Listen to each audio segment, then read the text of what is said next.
Contar a história de Jesus, a história mais linda que já foi escrita, a história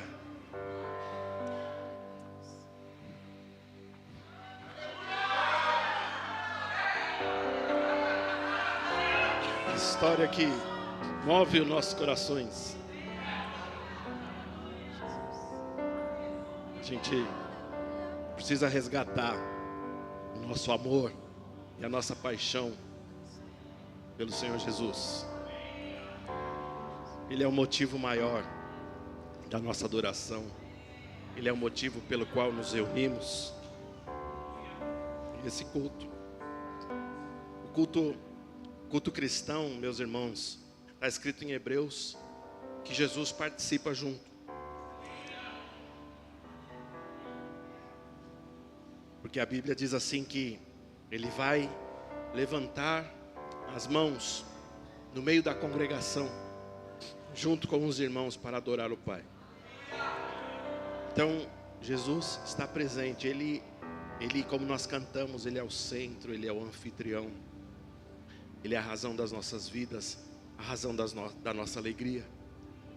E por isso, muitas vezes, nós não vamos precisar ouvir nada, mas simplesmente desfrutar da presença gloriosa dEle. Porque Ele é tudo. A Bíblia diz que Ele é tudo em todos.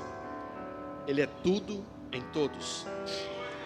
E Ele derramou da sua graça a você e a mim. E Ele é maravilhoso. E eu sugiro que você comece a conhecê-lo mais do que você já o conhece. E você vai se apaixonar por esse homem. Isso é para os homens também, viu? Esse homem, nós vamos nos apaixonar por esse homem. Eu sou apaixonado por Jesus.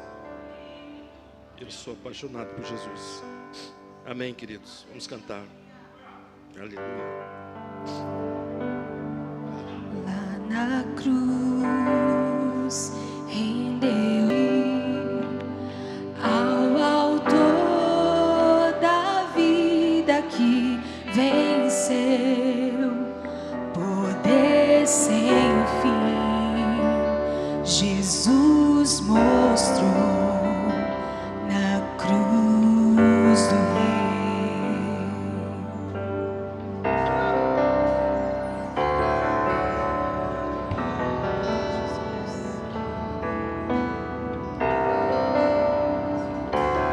Cristo pôs uma coroa em fraqueza, no Jesus morreu, mas mesmo assim Jesus venceu e triunfou.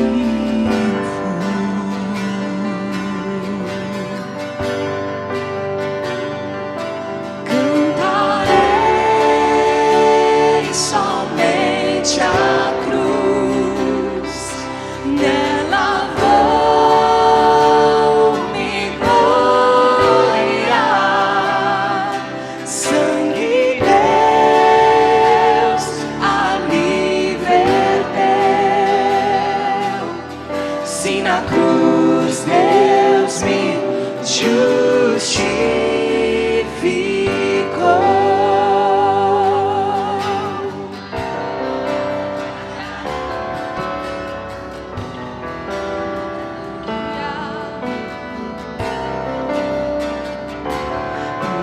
Nele Deus justificou-me, na escuridão eu tenho luz, correntes não me prendem mais, sou livre.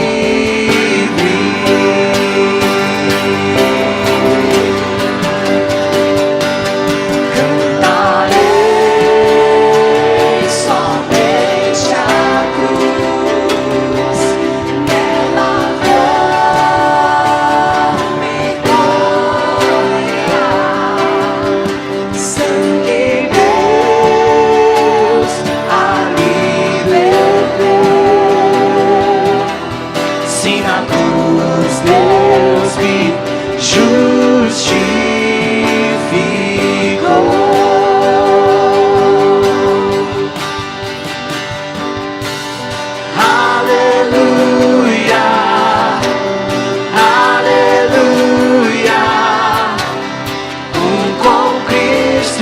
sou.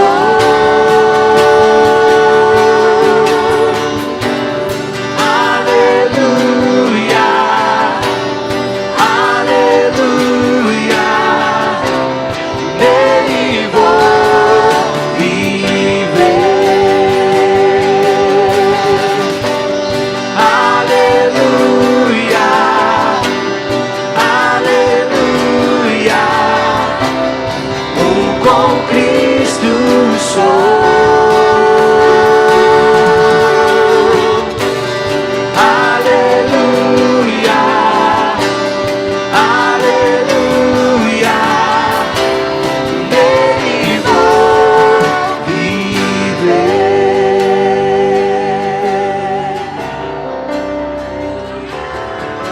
Nele vou viver.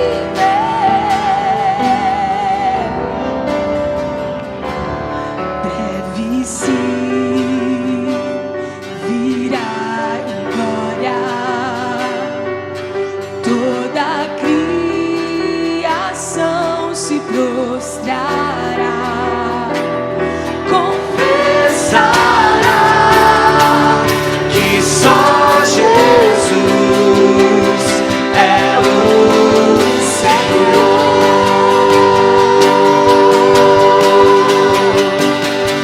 Cantarei somente a cruz, nela vou me gloriar. Sangue de Deus ali verteu. Se na cruz Deus me justificou,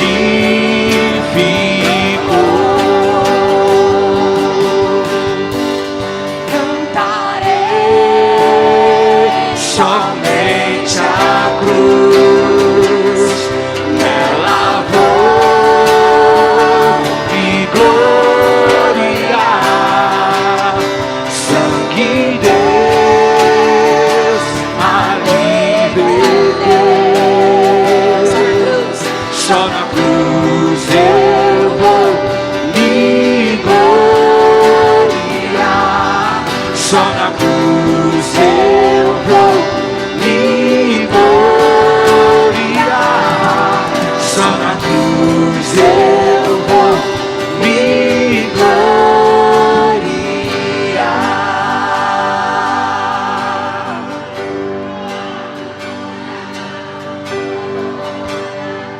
Aleluia. Aleluia. Exaltamos o teu nome, Jesus. Obrigado pela obra da cruz. Como o apóstolo Paulo disse, a nossa glória está em te conhecer. A nossa glória é a cruz de Cristo. É aquilo que mudou as nossas vidas, é aquilo que interrompeu uma rota de colisão. O sangue de Jesus nos apresentou justos, puros, santos diante da tua glória. Obrigado porque aquele que está em Cristo, como diz a tua palavra, é nova criação. As coisas velhas, sim, o pecado, as coisas velhas se passaram e tudo se fez novo. É por isso que nessa noite nós honramos a tua presença aqui, Senhor. O Senhor é digno de toda aceitação. A tua palavra, Jesus, ela é aceita. Nós nos dobramos humildemente para ser moldados pela tua palavra. Nós honramos a tua unção presente. Nós honramos a tua palavra. Nós honramos a vida dos nossos irmãos que também foram alcançados por essa graça, Pai. Nós te louvamos, Emanuel, em nome de Jesus. Aleluia, amém. Obrigado, irmãos, obrigado, glória a Deus. Aleluia. Vamos prosseguir um pouco aqui, meus irmãos, antes de a gente participar da ceia e celebrarmos com muita alegria e entendimento essa aliança que foi celebrada na cruz do Calvário. E como eu falei para vocês, em dezembro o nosso tema é contar a história de Jesus. Nós vamos contar a história de Jesus, quem foi Jesus. É tão lindo a gente saber do nosso Jesus também histórico, não é? Tem gente que só crê num Jesus histórico, só acredita nas histórias, mas não entende o Jesus, Filho de Deus. Tem gente que historicamente até acredita que Jesus veio, existiu e fez até uma obra bonita de amor. Mas os seus filhos creem muito mais. Os filhos de Deus creem justamente que Jesus é a promessa, é o Emmanuel que viria para nos salvar. Amém? Você, quando tem um relacionamento pessoal com Jesus, começando ao dia que você se entrega a Ele, o dia que você aceita o seu sacrifício, você começa a ter uma aliança eterna para com Ele. A Bíblia diz que as ovelhas, Jesus disse, né? As ovelhas que o Pai me dá, de maneira nenhuma eu vou lançar fora. Significa que a aliança de Deus para com você, ela é eterna. O que Ele celebrou para com você é eterno. Por isso que nós precisamos continuar nele. Você precisa continuar nele. Você não pode se afastar de Jesus. Você não pode negá-lo. Porque Ele nunca vai negar você. Mas você não deve se afastar dele. Fique com Ele. Tenha cada vez mais amor por esse nome. Cada vez mais se apaixone por esse nome. Glória a Deus. Pela manhã nós falamos bastante, um pouco, né, da história de Jesus, do nascimento. E por mais que a gente tente pormenorizar cada detalhe, a gente nunca vai falar todos os detalhes, mas a gente tem um mês inteiro aí para tentar fazer esse trabalho. Mas eu quero começar hoje lendo um texto que eu já li pela manhã, sempre na Nova Almeida Atualizada, que está em Lucas capítulo 2, verso 14. Lucas capítulo 2, verso 14. Aleluia. Está feliz? Ou você é feliz?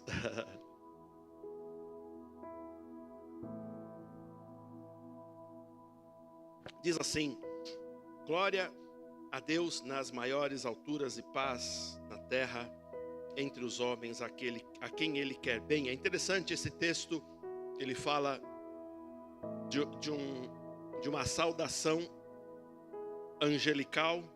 Se você olhar em todo o capítulo, você vai ver algo tão maravilhoso, justamente dizendo, né, levando as pessoas, levando os pastores, depois os magos e todas as pessoas que pudessem ouvir essa palavra. Ele é como uma conclamação a você dizer junto com eles, né, glória a Deus nas alturas e paz na terra entre os homens a quem Ele quer bem. Eu gosto dessa versão, mas existe uma versão mais antiga da Bíblia Sagrada. Ela não tinha, a gente não encontra muito essa versão, mas eu lembro que ela dizia assim: glória a Deus nas alturas, paz na terra, vírgula, boa vontade para com os homens. Amém? E é interessante que com o passar dos anos as pessoas vão tentando fazer versões interessantes, mas chegou-se a um grande problema, porque algumas versões elas dizem assim: glória a Deus nas alturas, paz na terra aos homens de boa vontade. Aí já bagunçou tudo. Por quê, pastor? Não tem homem de boa vontade? Tem. Mas quando a gente está falando do plano da salvação, a gente precisa lembrar que tudo partiu de Deus. Amém? Não partiu do homem. Não, o homem não fez nada. E por mais que algumas doutrinas não cristocêntricas queiram exaltar o homem, algumas doutrinas até antropológicas, elas queiram exaltar o homem, a verdade é que tudo partiu de Deus. Amém? Deus nos olhou, a sua graça nos atingiu, o seu amor nos alcançou. Foi tudo por causa dele. Pastor, eu não fiz nada para merecer? Não. Eu poderia fazer algo para merecer? Muito menos. Nada você fez para alcançar essa graça. É por isso que chama de graça. E eu gosto daquela tradução, ou aquele significado mais básico de graça. Graça é o quê? Favor imerecido, ponto final. É um favor que chegou para mim e para você e nós não merecíamos. Mas glória a Deus, porque se dependesse de mim eu não ia conseguir salvar nem a minha família. Na verdade eu não conseguiria salvar nem a mim mesmo. Por mais que as minhas obras religiosas tentassem alcançar o coração de Deus, e por mais que eu cantasse algumas canções para Ele olhar para mim, ter misericórdia de mim, fazer alguma coisa por mim, eu vou sacrificar, eu posso de repente subir alguns degraus, vários degraus de joelho para tentar chamar a atenção de Deus. Não, mas eu posso fazer algo melhor, eu posso de repente acolher os pobres, eu posso dar sustento a eles. Eu posso ser um homem que não mata, que abençoa pessoas, que não tenha vícios. Tudo isso na Bíblia é chamado de trapos de imundícia. Por quê? Porque concernente à salvação, não podemos ou não poderíamos ter feito nada. Só Jesus. É por isso que essa canção é quase um hino, ela fala, não é? Que a gente pode, a nossa glória está na cruz de Cristo. A glória está na cruz, porque aquele momento mais terrível da história, aquele assassinato mais horroroso, onde muitos foram testemunha, não é? E aquele lugar onde ele foi colocado, Gólgota, lugar de caveira, um lugar horrível, um lugar fedorento, nada de honra, pelo contrário, a cruz era escandalosa, porque alguém que fosse crucificado na cruz era da mais baixa índole, pessoa mais desprezada. E as pessoas comumente, historicamente, se elas viam ou passavam por um lugar ou testemunhavam uma crucificação, eles já diziam: que nojo, foi alguém que mereceu, alguém que merece essa cruz, essa dor, e desprezavam. Você imagina isso? O sangue de Cristo, a dor de Cristo, o sacrifício de Cristo, num lugar mais terrível que uma pessoa poderia estar. E essa questão, ela ficou muito mais complicada, irmãos, porque durante o evangelho que foi espalhando para o mundo, algumas pessoas paravam nessa parte, porque elas não conseguiam entender como pode o Filho de Deus, a quem nós devemos receber como nosso Senhor, ele teve a morte mais humilhante, o lugar mais horrível de se pensar, o lugar mais escandaloso e vergonhoso, mas foi justamente ali que nós deveríamos estar. Então você precisa entender, Jesus, ele nos substituiu, ele foi no seu lugar. Irmãos, você percebe porque Jesus precisa ter uma honra na sua vida? Você percebe que Jesus tem que ser o centro da sua vida? Você precisa entender isso. Pare de chamar atenção para si mesmo, ou pare de achar que você pode por si mesmo agradar a Deus. Eu sei que nós, como cristãos, temos procedimentos para que a gente agrade em tudo ao Senhor, e agora é válido, porque estamos salvos. Mas eu digo a você, pare de tentar chamar a atenção de Deus por seus próprios méritos. Não diga mais que você não é digno. A cruz te fez digno. Amém? Hoje você é digno. Hoje você é justo. Hoje sim, irmãos, somos merecedores das bênçãos. Sim, essa história mudou. Amém? Então coloque Jesus em primeiro lugar na sua vida, onde quer que você esteja. Nem que você não esteja aqui sempre, nem que você não entenda tudo, fala com Jesus, ele vai falar com você. Honre a Jesus Cristo, ele é o Rei dos Reis, o Senhor dos Senhores.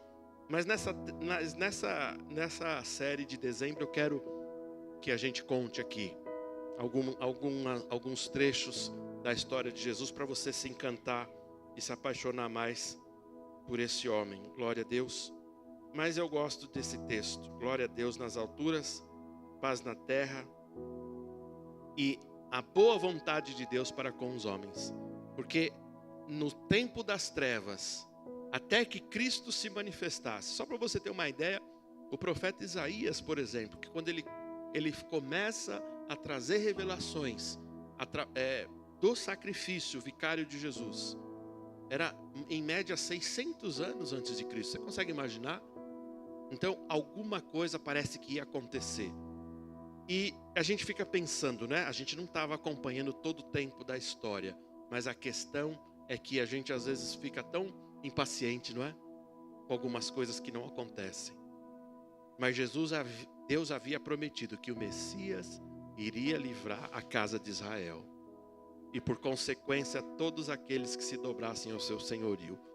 Significa que o Deus que fez as promessas, o Deus que faz as promessas, ele não tarda.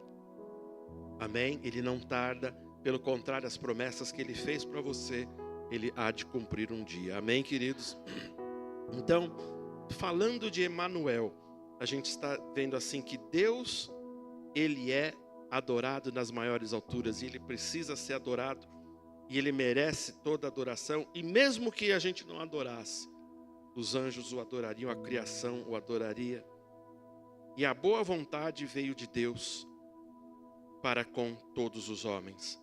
Quando a gente lembra daquela noite em Belém, que eu falei um pouquinho pela manhã hoje, na verdade eu falei bastante coisa interessante, mas quando a gente lembra daquele maior acontecimento na noite, não é? Em Belém, onde Jesus profeticamente deveria nascer lá. Depois eu mostrei para você, ele teve que pisar no Egito, na terra do Egito, antes de voltar para a Judéia, especificamente em Nazaré.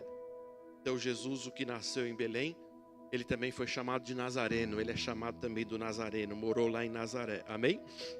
E é interessante, deixe-me lembrar, por favor, aquela profecia que está no livro de Miqueias, que a gente leu,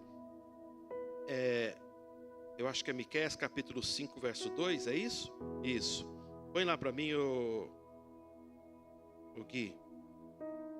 Ele diz assim, e você, olha que interessante, o profeta menor Miqueias, não é? Trazendo uma revelação do nascimento de Jesus. E você, Belém Efratá, que é pequena, ou Efrata, né? Que é pequena demais para figurar como grupo de milhares de Judá, de você me sairá aquele que há de reinar em Israel, e cujas origens são desde os tempos antigos, desde os tempos da eternidade. Deixa o texto aí um pouquinho. Esse Belém Efrata ou Efratá, Efrata significa fértil, um lugar fértil, não é? A salvação fertilizaria, por assim dizer, todas as gerações que recebessem esse nome. Mas ele está falando de Belém. Belém significa casa de pão, ou casa do pão. É justamente o pão vivo que desceu do céu, nasceu na casa de pão. É interessante, né? Tudo coincidência, pastor? Não. É tudo profético, tudo maravilhoso. Mas ele diz assim que Belém Efrata, que é pequena demais para figurar com os milhares de Judá, não é? Não pode ser comparado a Judá e as outras cidades maiores, não é? Aí ele fala justamente de você, que vai sair o quê? Aquele que há de reinar sobre Israel.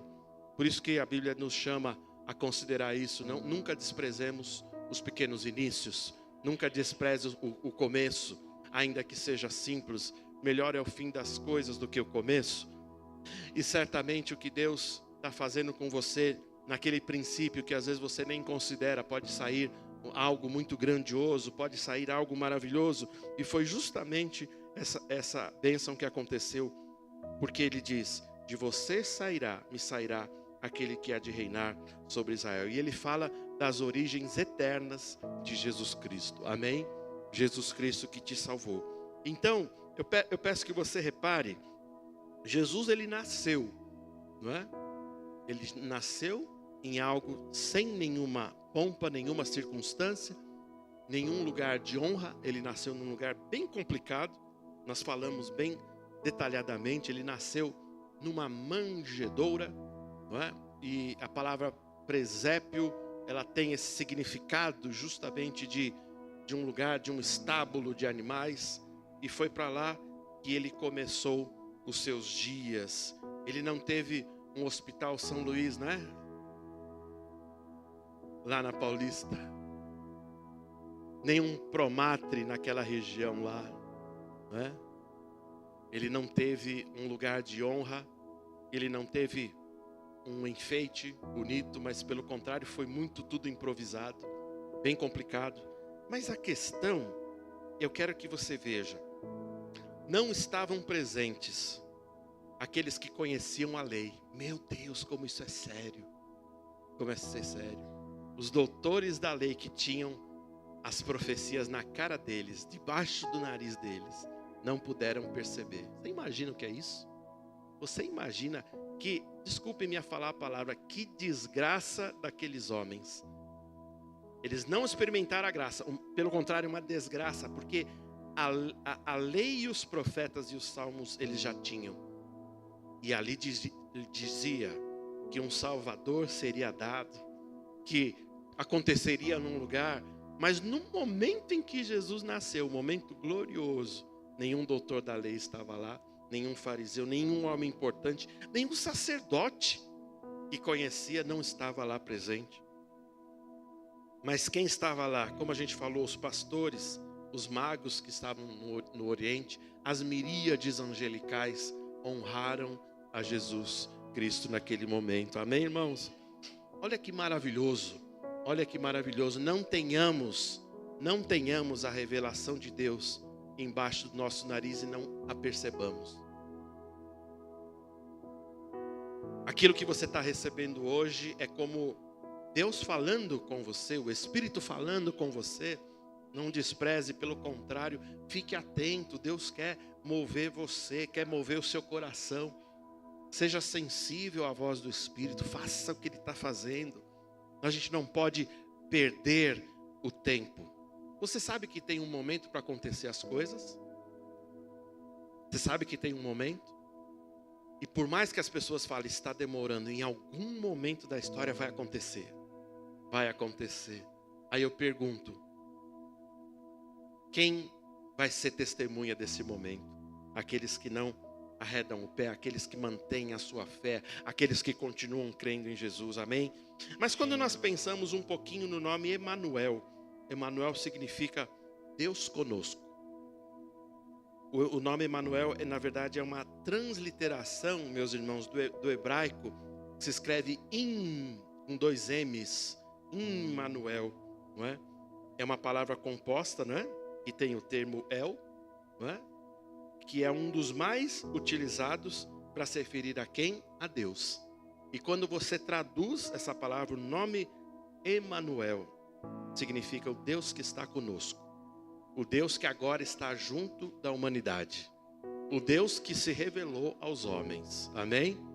Então o Natal faz muito sentido. O nascimento de Jesus, a história de Jesus tem muito sentido quando a gente lembra do nome Emanuel. Então, o nome Emanuel, ele aparece na Bíblia, olha que interessante, só 2 vezes.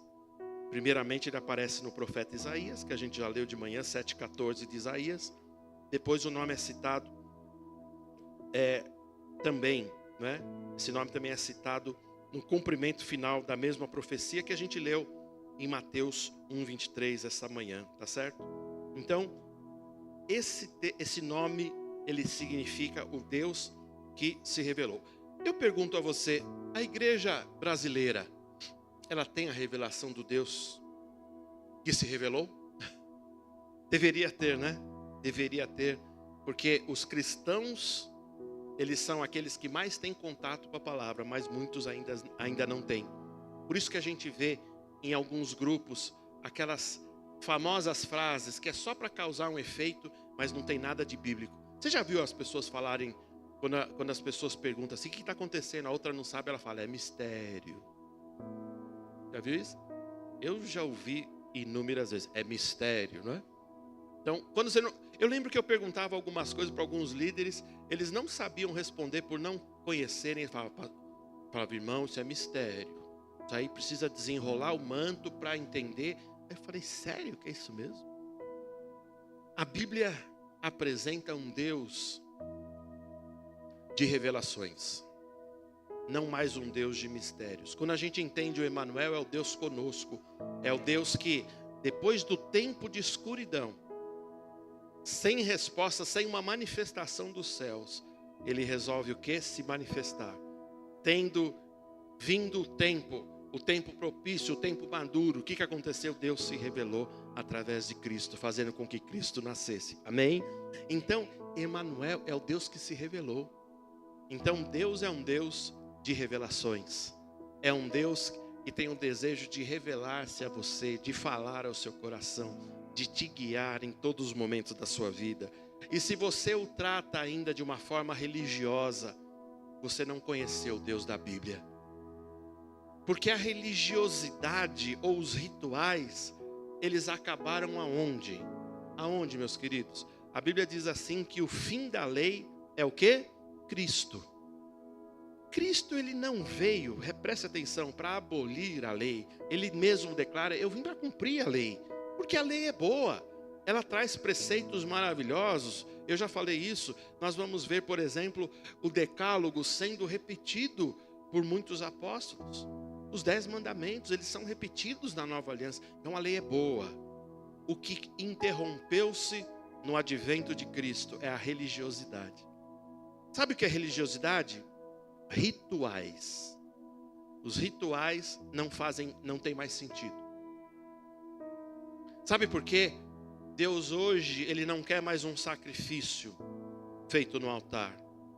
Ele não quer mais algo que você possa fazer. Eu tive que dar Ele não quer nem o seu dinheiro como sacrifício.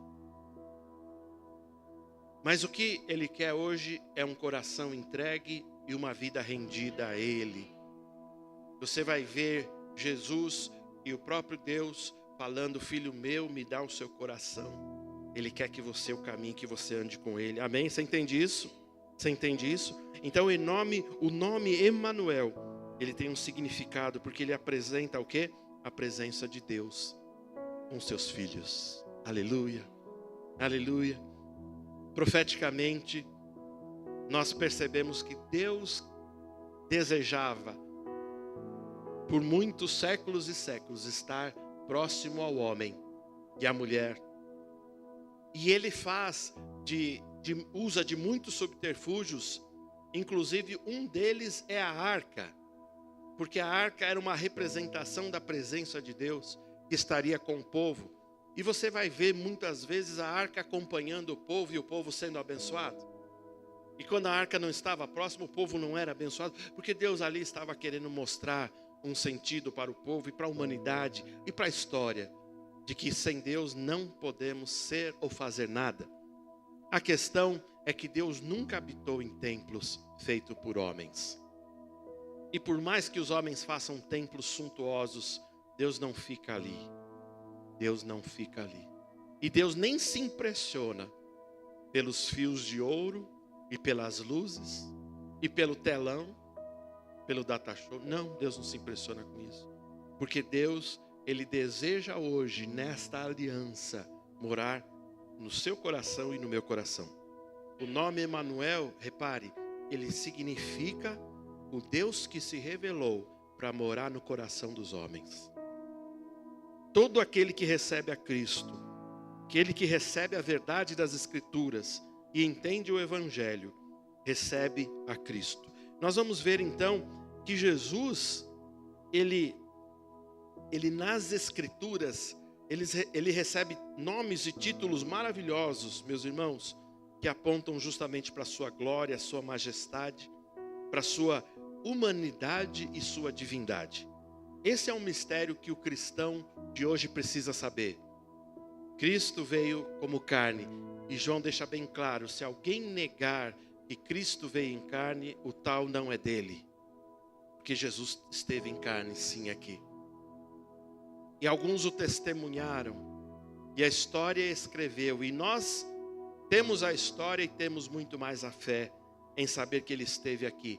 Mas veja, Jesus, ele também esvaziou-se da divindade. E quando ele morre, e ao terceiro dia, é interessante que ele diz, eu já li esse texto, acho que algumas semanas atrás, ele diz assim: ninguém pode tirar a minha vida, pelo contrário, eu a dou, e eu tenho o poder de reavê-la. Ao terceiro dia, ele reavê a sua própria vida, e levantado dentre os mortos, ele simbolicamente e literalmente ele leva o quê? O sangue da remissão ao céu. Alguém quis impedir, ele falou assim: não me toque ainda, que eu preciso levar o sangue. Aleluia.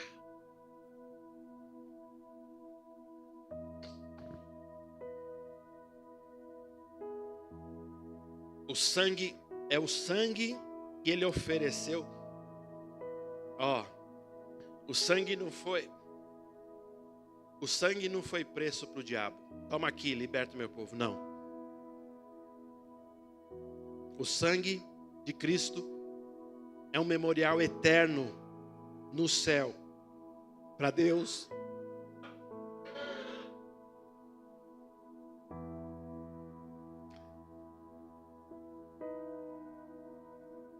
Por isso que a gente vai ler na Bíblia. E a gente não entende ainda.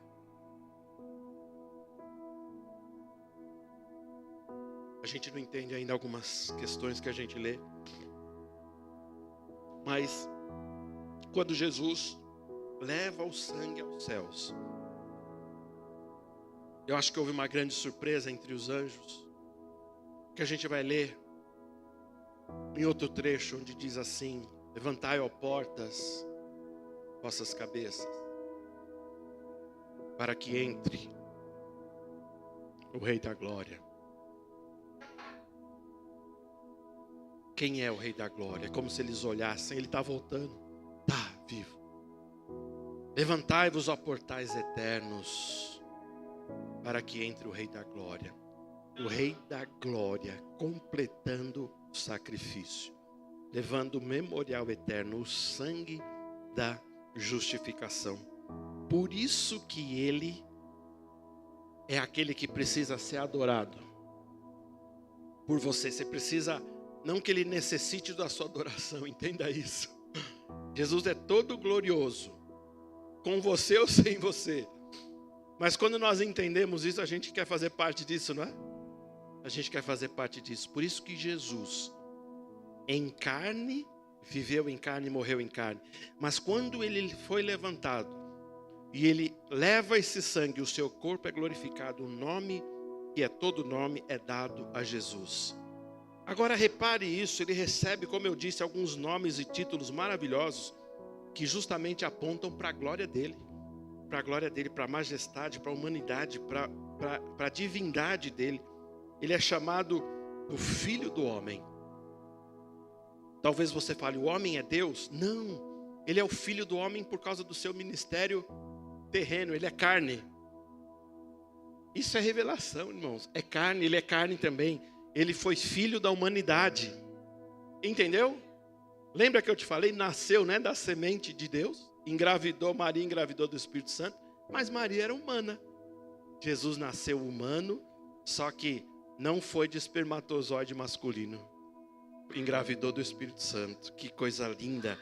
Então ele é chamado do Filho do Homem, porque ele é hoje, para todos os que crerem, ele pode ser o pai da humanidade. E não mais Adão, porque antigamente meu pai era Adão, porque ele era o pai da humanidade, era o homem que pecou, era o homem do pecado, e o pecado ele passou para toda a humanidade. Agora Jesus, inaugurando a nova raça, ele é chamado também de Filho do Homem, só que esse não falhou. Esse não falhou, pelo contrário, foi obediente até a morte, morte de cruz, amém? O Cordeiro perfeito, que coisa linda, que coisa linda. Ele chegou no céu, Cordeiro perfeito, honrado, e ele é chamado então Filho do Homem. Aí é interessante, porque ele também é chamado Filho de Davi. Sabe por que ele é chamado Filho de Davi? Porque ninguém, historicamente, consegue desprovar que Jesus nasceu, entendeu? Desculpa, Zé, o Zé é professor de história ali, nosso irmão José. Essa palavra desprovar não existe. Mas alguém que quisesse refutar e falar assim, Jesus não existiu, não consegue, porque pela linhagem ele está falando Filho de Davi. E quando você olha a genealogia em Mateus capítulo 1, você consegue justamente fazer uma cadeia, uma árvore genealógica. Você fala assim, opa, foi gerado, foi de uma raça, ele veio de uma raça mesmo, esteve aqui entre nós, amém?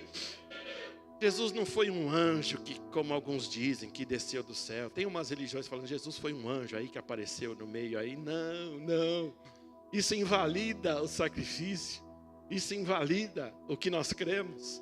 Pelo contrário, ele estava aqui entre nós,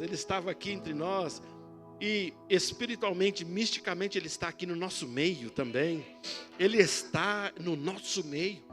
As cadeiras vazias, quando você vê uma cadeira vazia, ele está sentado aí do seu lado. Por isso não chega atrasado aos cultos, porque ele vai olhar para você e fazer assim.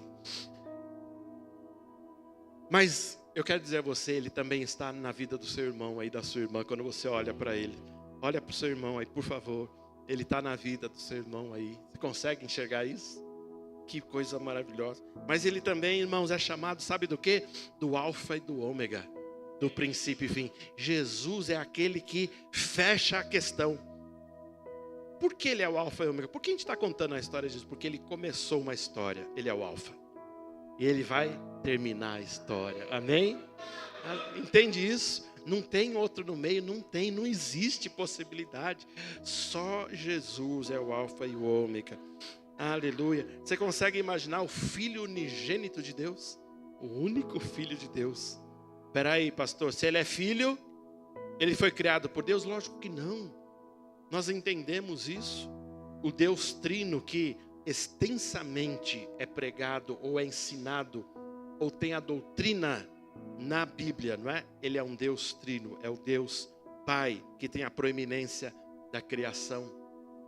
O Filho que tem a proeminência justamente da salvação e o Espírito Santo, que hoje ele é o nosso consolador, aquele que nos dá o poder para evangelizar, para testemunhar, e aquele também que nos traz a comunhão. Cada um tem a sua proeminência, mas como unigênito Filho de Deus ele foi dado, e como eu sempre gosto de falar, ele foi levantado como o primeiro de muitos, o primogênito. E eu gostaria de falar uma coisa que eu não falei para vocês ainda. Pela manhã eu estava justamente falando, quando Maria se vê grávida do Espírito Santo, e José toma conhecimento disso, ele por ser um homem, a gente leu isso lá em Lucas, ele por ser um homem justo, ele fala assim, eu vou sair de fininho, para que ela não seja envergonhada, e eu também não serei, e todo mundo vai ficar com uma grande interrogação, mas eu não quero fazer escândalo dessa situação. Olha que coisa boa, é interessante que ele estava desposado, era noiva, né? Como poderia já estar engravidada? Então, aí o que acontece? O anjo aparece em sonho para José e fala assim, José, fica tranquilo,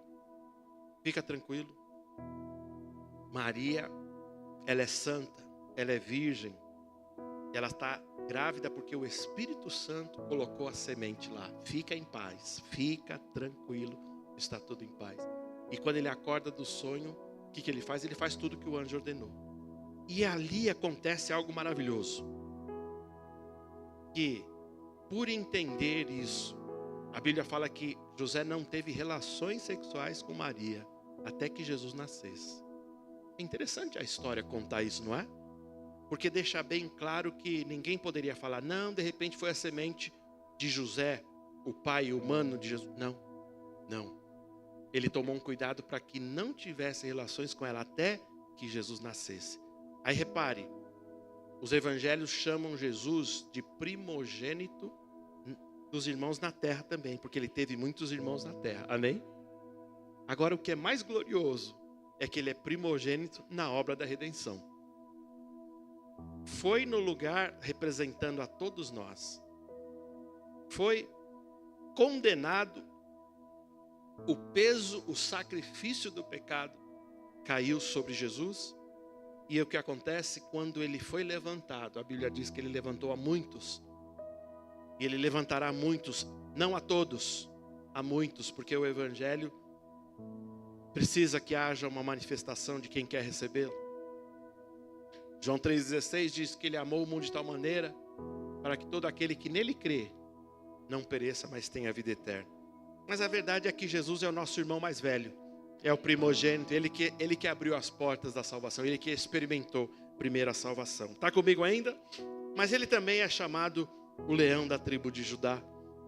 Que coisa linda, o leão que voltará, não mais como um cordeiro, não é? Jesus não volta, repare isso, isso é muito forte. Jesus não é mais o sacrifício, ele não volta mais agora como um sacrifício, ele volta agora para buscar suas primícias, ele volta para buscar aqueles que se entregaram a ele, e ele volta como um leão, sabe por quê? Porque agora vai haver oposição. Quando a gente fala dos assuntos mais voltados à escatologia, nós vamos ver que Jesus vai ter que voltar agora como um leão. E em algumas batalhas ele vai estar corporalmente. E Jesus, ele não volta mais como aquele cordeiro bonitinho, aquele animal indefeso, mas ele volta agora como o Rei dos Reis, Senhor dos Senhores, o juiz que há de julgar essa terra. Amém, irmãos? Amém, meus queridos? especificamente sobre o nome Emanuel. O seu significado tem uma verdade bíblica também incontestável. É de que Jesus é plenamente Deus.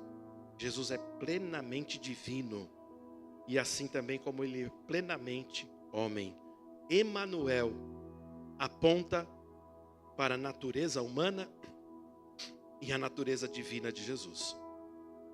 Então, nós precisamos entender isso. E tudo que a gente não entende na profundidade, a gente pode falar: Espírito Santo, revela ao meu coração. Medita sobre isso, que ele vai revelando ao seu coração, vai trazendo coisas, você vai ficando maravilhado com essa palavra. Eu fico impressionado com Isaías, quando a gente sempre lê nessa época de dezembro, ou especificamente mais próximo ao Natal, Isaías 9:6. Põe aí, Guilherme, por gentileza. Ele diz algo muito interessante: porque um menino nos nasceu, um filho se nos deu, o governo está sobre seus ombros, e o seu nome será. Para um pouquinho aí, repare ali as verdades que você pode já desfrutar para a sua vida. A gente fala muitas vezes que se conselho fosse bom, a gente não dava, a gente venderia, não é isso? Já ouviram isso? É só eu que ouvi mesmo, eu sou de outra geração mesmo, tá bom. A gente dizia que se conselho fosse bom, a gente não dava, vendia, né? Porque as pessoas muitas vezes não querem seguir conselhos, nem daqueles que conhecem mais. Agora, quem já teve um bom conselheiro sabe que isso é precioso, não é isso? Uma pessoa mais velha, uma pessoa que dá um conselho certinho. Meu Deus, meu pai era ótimo em dar conselho, mas na época eu não valorizava muito. Minha mãe também, mulher sábia, ela dava uns conselhos que dava até nervoso, porque ela sabia acertar. Então, conselheiros bons são raros. Agora, tem gente que tem pais que não são bons conselheiros, eu entendo isso. Mas Isaías falou que viria para nós, ficaria disponível para um povo, um homem que seria um maravilhoso conselheiro. O que significa isso? Aquele que pode te dar os conselhos certos, aquele que pode te dirigir você em todos os seus caminhos, aquele que pode, através do Espírito Santo, guiar os seus passos, aquele que pode, através da palavra, através de falar ao seu coração, não deixar você incorrer em erros. Você imagina ter disponível um maravilhoso conselheiro? Alguém que não erra nos seus conselhos? Alguém que estaria disponível a qualquer momento que você precisasse? Às vezes você já ficou numa situação que você fala assim: meu pai, não sei o que fazer. Aí Jesus fala: estou aqui, viu? É como Jesus estivesse: eu estou aqui. E as pessoas ficam assim: o que eu faço? O que eu faço? Para onde eu vou? Aí elas vão procurar conselhos de homens, elas vão para o tarô, elas vão para o esoterismo, elas vão para os profetas, buscar palavra de profeta. Que coisa horrível na nova aliança. Porque Jesus e o Espírito Santo morando dentro de nós, Ele é o conselheiro. Ele é aquele que vai te dar a palavra certa no momento que você precisa. Então, qualquer problema que você tivesse, você se trancaria no seu quarto e fala: Jesus, você é um maravilhoso conselheiro. Eu preciso de uma direção agora para a minha vida. Esses fogos foi para Jesus, amém? Aleluia, foi para o maravilhoso conselheiro. Por que a gente fica tão perdido? Por que a gente fica cheio de problemas? Por que a gente fica: meu Deus, errei de novo, meu Deus. Amém, glória, oh, aleluia, aleluia. Menino Jesus nasceu, amém. Meu Pai, Ele é aquele que me guia. Jesus é aquele que pode me trazer conselhos, é aquele que pode me deixar com direções, não sem direções. Eu pergunto para você: quando você tem problema, você começa a chorar, começa a ligar para todo mundo.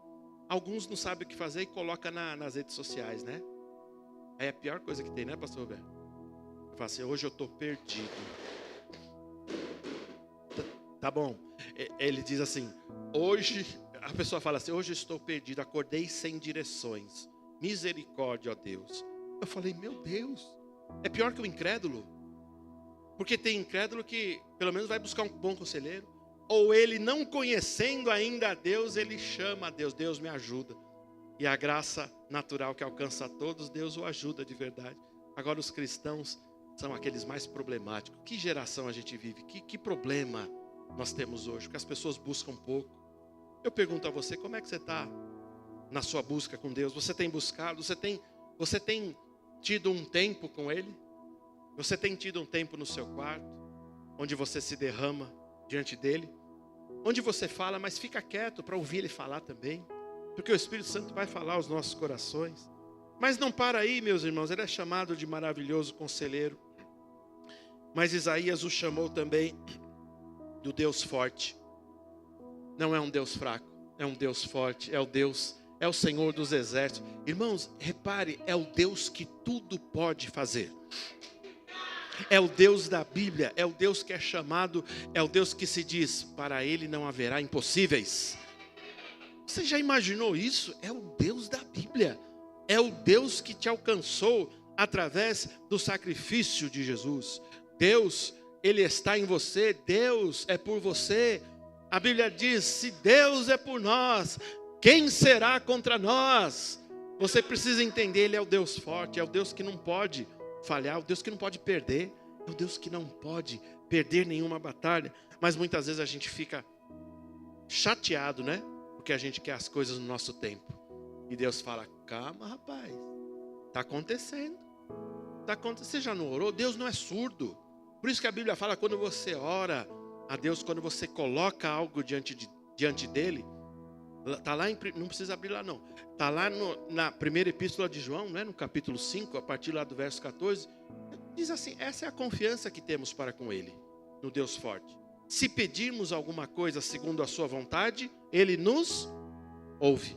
E se ele nos ouve quanto ao que lhe pedimos, é certo que obtemos as orações que lhe fizemos, ou temos as respostas que precisamos. Então Deus não é um Deus que falha, é o Deus forte. A questão é, como você tem buscado a Ele? Tem gente que só busca na hora da precisão. Tem gente que só busca na hora que as coisas não estão desandando. E os crentes pentecostais, é interessante, não é? Os neopentecostais, que inclusive estamos incluídos, eles fazem as orações em línguas emergenciais, não é isso? Já viu quando a pessoa está com um problema grande? Ela já não orou um tempo, ela começa né? Começa a orar porque fala assim, atrasou, né? Já era para ter orado um tempão, o negócio está ficando feio, português não vai resolver, manda ver em línguas estranhas. Mas eu pergunto para você, se você se derrama diante dele todos os dias recebendo direção, todos os dias falando com ele, quando você faz isso, você está dizendo assim, Senhor, o Senhor é a minha prioridade. Tudo pode esperar, mas o meu momento com o Senhor não pode esperar não. E quando eu entendo isso, o que acontece? Nada fica atropelado na minha vida. O Deus forte é aquele que me acolhe em todos os momentos. Mas Isaías, ele continua e ele fala também que esse menino que nasceria, que revelaria o Deus maravilhoso, ele é o Pai da eternidade. Você consegue? Eu não sei, eu ia fazer uma pergunta no começo, eu esqueci de fazer. Mas eu vou perguntar a você. Você está meditando sobre eternidade? Ninguém está meditando, porque todo mundo virou os olhos assim, não fez contato visual comigo, abaixou a cabeça. Disfarçou. A gente precisa meditar sobre a eternidade. Eu falei aqui na semana passada. Daqui 100 anos, ou 120 anos, nenhum de nós mais vai existir na face da terra. Sabia? Nenhum de vocês vai existir aqui. Não adianta fazer essas caras feias, porque é verdade, tá? Nenhum de nós vai estar aqui daqui 100 anos. Ah, pastor, mas 100 anos tem muita coisa, tem muita água para correr embaixo dessa ponte, é verdade. Eu só estou querendo dizer que a gente tem uma sensação de que a gente vai viver eternamente. E quando as coisas começam a chegar na nossa vida, não é? Quando a gente começa a precisar de um médico mais frequentemente, quando as dores, né, começam a vir, não é isso? Quando você começa, eu não sei se você é assim, mas quando você começa a descobrir nome de doença, é porque ela está chegando meio perto de você. Eu descobri uma coisa legal, não muito legal, que chama, como é que chama o negócio? Negócio que dá no calcanhar mesmo, alcânio. Esporão de Alcânio. Olha só que coisa, nome bonito, né? Eu descobri que eu tenho isso, esporão de Alcânio. Meu Deus, dói o calcanhar, viu? Sorte que não é embaixo, dói aqui do lado. Vocês orem por mim aí, porque não tá fácil. Brincadeira, tá tranquilo. Mas olha só, algumas coisas começam. Eu sei que vocês estão tudo 100% aí, vocês não têm nenhuma dor, tá tudo em paz. Eu sei que é comigo, depois vocês orem por mim. Mas algo está acontecendo, a nossa vida está se esvaindo devagarinho. Não é assim? É assim ou não é? E sabe aquela casa bonita que você construiu? A chácara, o carro, a segunda casa que você tem de aluguel, o investimento, os dólares, a moto, tudo que foi legal, tá lá. Vai ficar para alguém usar. E se não for os seus filhos de repente não gostar da casa, eles vão vender, estranhos vão habitar na sua casa. E talvez durmam na sua cama. Isso aí dá filme de terror, não dá? A gente não vai estar mais aqui. Mas peraí. Vamos parar. Mas pensa. Não vou ler, só vou citar. Você precisa confiar em mim. Lá em Eclesiastes diz assim, que Deus colocou a eternidade no coração do homem. Algumas versões falam o mundo, né? Mas a eternidade é melhor. Porque assim, o homem não percebe, mas a partir do momento que ele nasce, ele é eterno. A questão é, onde você vai passar a eternidade? Eu quero passar a eternidade no céu. Amém? Você quer também? Precisa ter Jesus, precisa ter um relacionamento com Ele, precisa amá-lo, precisa desejá-lo. E Deus é o Pai da eternidade. Por isso que, repare aqui, ó, eu sei que morte é um assunto triste, é um assunto que machuca, mas ela não pode nos desesperar. Porque se você morreu em Cristo, você foi primeiro, alguém irá primeiro. Mas os que vão depois? Alguns falam assim, não, vai você primeiro, vai tranquilo, eu vou dar mais um tempo aqui, né? As pessoas não gostam de ir na frente. Mas a questão é que vamos viver eternamente, eternidade. Você já meditou sobre isso? Você precisa meditar. Repare, crente, cristão que foi lavado pelo sangue de Jesus, medita todos os dias sobre Deus, sobre Jesus, o Espírito Santo e sobre a eternidade. A gente não precisa ficar meditando na prosperidade que a gente vai ganhar, nas contas que a gente tem que pagar. Isso vem todos os dias, mas a gente precisa meditar na eternidade. Você é eterno. Você sabia que daqui a um tempo nós vamos estar no céu? Você não acredita mais nisso? Eu acredito, nós vamos lá se cruzar lá no céu. Amém? E não vai ter trombada porque é muito espaço. Lá ninguém vai ficar apertado. Dá licença aqui, não. Lá não vai ter calor. Porque o ar vai ser perfeito, não é o ar-condicionado de Deus. Lá não vai ter energia elétrica, porque Deus é a própria luz. Amém? Ele é o sol da justiça. E nós vamos viver eternamente. Faz uma projeção dos seus melhores dias aqui. Pensa nos seus melhores dias. Ou faz uma projeção como seriam os seus melhores dias. Na eternidade eles serão infinitamente maiores, superiores, não daria nem para fazer uma comparação. Por isso que a obra que o menino que nasceu, que Isaías falou aqui, a obra que ele faria era o quê? Trazer a convicção da salvação e da eternidade. Por isso que ele é chamado do Pai da eternidade. E por último, Isaías o chama de Príncipe da Paz. Por quê? Porque a paz que Ele colocaria em nossos corações. E essa paz veio pelo quê? Por causa do quê? Por causa da paz que foi inaugurada para com Deus. Eu era inimigo de Deus, mas quando fui reconciliado por Cristo, a Bíblia diz, hoje eu tenho paz para com Deus. Romanos capítulo 5, ele diz justamente isso, que nós somos justificados pela fé, e hoje temos o quê? Paz para com Deus. É a ideia de que você não deve mais nada. Amém? Seus pecados foram lavados.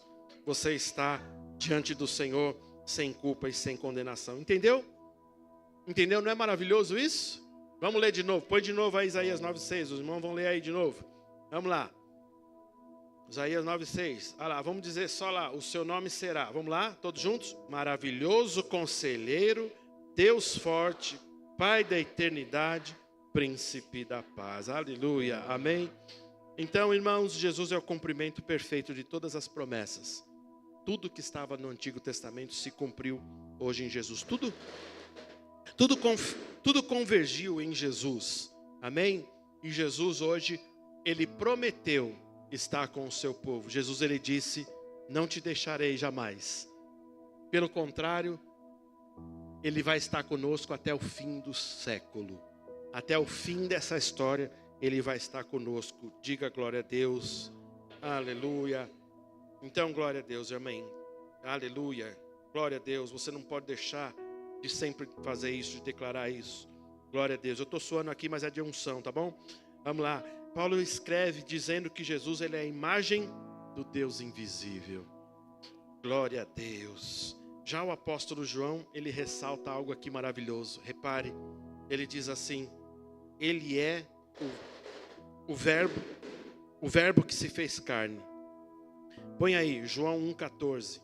Já estamos começando a terminar. João 1,14 diz assim, e o verbo se fez e habitou entre nós, cheio de graça e de verdade. E vimos sua glória como a do unigênito do Pai. Aleluia. Aleluia. A glória do Pai te alcançou através de Cristo Jesus. Amém, meus irmãos? Aleluia. Então, portanto, vamos concluir. Emanuel é o unigênito de Deus. É o Deus que habitou conosco. É o Deus conosco. E é o Deus que habitou no coração de cada um de nós. E a Bíblia diz que Ele vive em nós. E Paulo deixou isso mais claro, não é? Quando ele, lá em Gálatas 2:20, ele diz que Cristo vivia dentro dele. Ao ponto de ele dizer assim, não vivo mais eu, mas Cristo vive em mim. Testemunho, não é? Maravilhoso, né? Ele dizer que Cristo vivia dentro dele. Aí ele fala, e a vida que eu tenho biológica, ou seja, a vida que eu tenho ainda na carne, o que eu faço? Eu vivo pela fé no Filho de Deus, aleluia. Você precisa ter essa fé todos os dias. A Bíblia diz assim que esta é a vitória que vence o mundo, a nossa fé. A fé no Filho de Deus é isso que vai te fazer vitorioso todos os dias. Aleluia, aleluia. Além disso, o nome Emanuel, ele significa que Deus estava em Cristo. Olha que coisa linda, eu termino com esse versículo. Deus estava em Cristo, reconciliando o mundo consigo mesmo. Põe esse texto aí, está em 2 Coríntios 5,19. Olha, esse texto é maravilhoso. 2 Coríntios, a saber que Deus estava em Cristo, naquele momento lá da redenção. Você precisa ver, a saber que Deus estava em Cristo, reconciliando consigo o mundo, não levando em conta os pecados dos seres humanos. E nos confiando o quê? A palavra da reconciliação. O ministério da reconciliação. Ele te reconciliou. Quem foi reconciliado com Deus aqui? Aleluia. Você precisa agora no seu ministério pessoal reconciliar os outros com Jesus. Amém, queridos? Amém, glória a Deus. Pai, nós te louvamos pela tua palavra. Ela é digna de toda aceitação. Nós recebemos o Deus maravilhoso, o Deus Emanuel, através de Cristo. Estamos contando a história de Jesus, o nome mais precioso, o nome dos nomes, o nome ao que todo joelho há de se dobrar e reconhecer. Nós estamos diante do Senhor como filhos amados, como irmãos mais novos de Jesus, que foram alcançados também por essa graça salvífica. Nós te adoramos porque, pelo nome de Jesus, hoje nós temos todas as coisas, tudo aquilo que precisamos.